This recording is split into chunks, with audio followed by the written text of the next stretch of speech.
So let's talk general strategies for the reading portion of the SAT. First off, there are 65 minutes and 5 passages. So the pace should be 13 minutes per passage. Secondly, within those 5 passages, there's always a specific order. The literature passage, a social science passage, a science passage, a great global conversation passage, and ending with a science passage. Later, we will learn specific strategies for reading different types of texts. Pay close attention to the passage description in bold, as there is a lot of valuable information. I'm talking about this part right here. We learn the title of the piece, the author, and when it was published. For some of the science and social science, you learn even more. Context is extremely important. You'll notice there are line numbers along the side of each column. Pay close attention to the first 30 lines of text, as they often provide answers to the first 4 questions. The beginning of each passage is loaded with a ton of information relating to the questions. The questions are based on the order information is presented. Don't search at the end for the answer to number 1 or the beginning for number 10.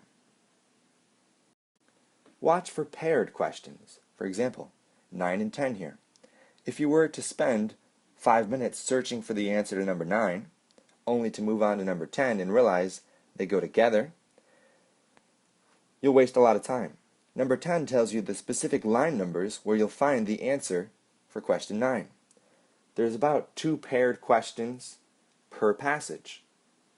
Use these to guide you on where to look. Practice, practice, practice. There is no quick fix for reading. Number 1. Which choice best summarizes the passage? Choice A is the best answer. The narrator admits that his job is irksome in line 7 and reflects on the reason for his dislike. The narrator admits that his work is a dry and tedious task in line 9 and that he has a poor relationship with his superior.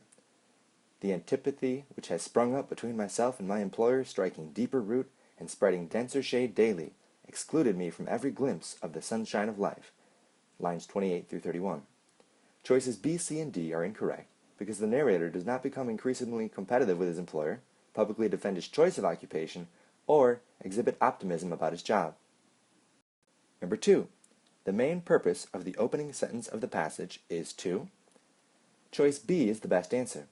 The first sentence of the passage explains that people do not like to admit when they've chosen the wrong profession, and that they will continue in their profession for a while before admitting their unhappiness. This statement mirrors the narrator's own situation, as the narrator admits he finds his own occupation irksome in line 7, but that he might long have borne with the nuisance, line 10, if not for his poor relationship with his employer. Choices A, C, and D are incorrect because the first sentence does not discuss a controversy, focus on the narrator's employer, Edward Crimsworth, or provide any evidence of malicious conduct. Number 3. During the course of the first paragraph, the narrator's focus shifts from. Choice C is the best answer. The first paragraph shifts from a general discussion of how people deal with choosing an occupation they later regret, in lines 1 through 6, to the narrator's description of his own dissatisfaction with his occupation, in lines 6 through 33. Choices A, B, and D are incorrect because the first paragraph does not focus on the narrator's self-doubt, his expectations of life as a tradesman, or his identification of alternatives to his current occupation. Number 4. The references to shade and darkness at the end of the first paragraph mainly have which effect? The correct answer is A. In lines 27 through 33, the narrator is describing the hostile relationship between him and his superior, Edward Crimsworth. This relationship causes the narrator to feel like he lives in the shade and in humid darkness. These words evoke the narrator's feelings of dismay toward his current occupation and his poor relationship with his superior, factors that cause him to live without the sunshine of life. Choices B, C, and D are incorrect because the words shade and darkness do not reflect the narrator's sinister thoughts, his fear of confinement, or his longing for rest. Number 5. The passage indicates that Edward Crimsworth's behavior was mainly caused by his. D is the best answer. The narrator states that Crimsworth dislikes him because the narrator may one day make a successful tradesman, line 43. Crimsworth recognizes that the narrator is not inferior to him, but rather more intelligent, someone who keeps the padlock of silence on mental wealth, which Crimsworth was no sharer, lines 44 through 48. Crimsworth feels inferior to the narrator and is jealous of the narrator's intellectual and professional abilities. Choices A and C are incorrect because the narrator is not described as exhibiting high spirits or rash actions, but caution, tact, and observation, line 51. Choice B is incorrect because the narrator's humble background is not discussed.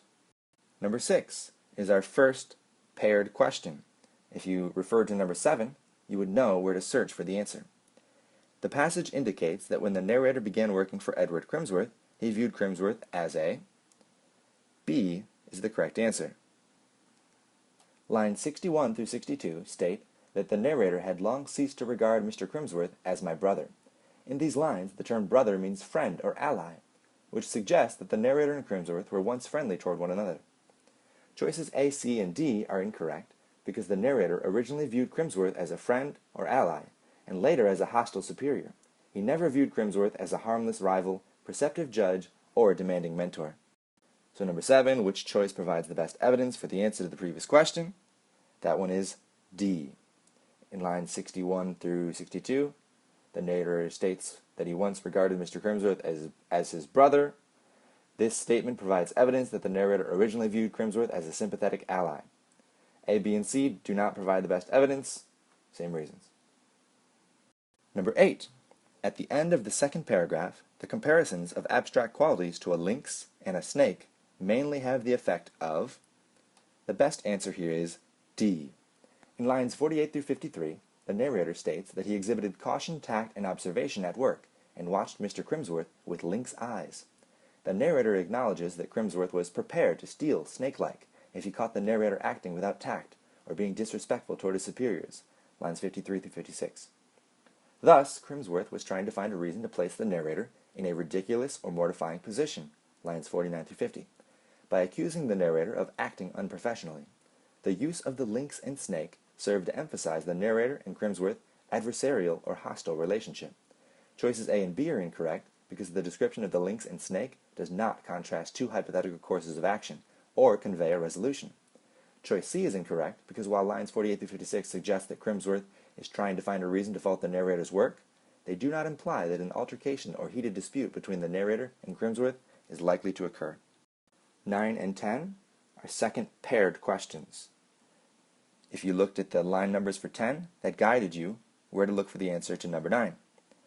The passage indicates that after a long day of work, the narrator sometimes found his living quarters to be... B was our best answer. Lines 73 through 74 state that the narrator noticed that there was no cheering red gleam of fire in his sitting room fireplace. The lack of a cheering or comforting fire suggests that the narrator sometimes found his lodgings to be dreary or bleak. Choices A and D are incorrect because the narrator does not find his living quarters to be treacherous or intolerable. Choice C is incorrect because while the narrator is walking home, he speculates about the presence of a fire in his sitting room fireplace, lines 69 through 74, which suggests that he could not predict the state of his living quarters. Number 10, which choice provides the best evidence for the answer to the previous question? Well, we covered the reason previously. D was the answer. A general tip. The questions go over the information in the order it was presented. Number 10 will likely be from the end of the passage. It's not coincidence that it's the line numbers toward the end. You won't expect to see an answer to number 10 in the beginning of the passage, like lines 17 through 21. Now, that doesn't work 100% of the time, but it does work the majority of the time.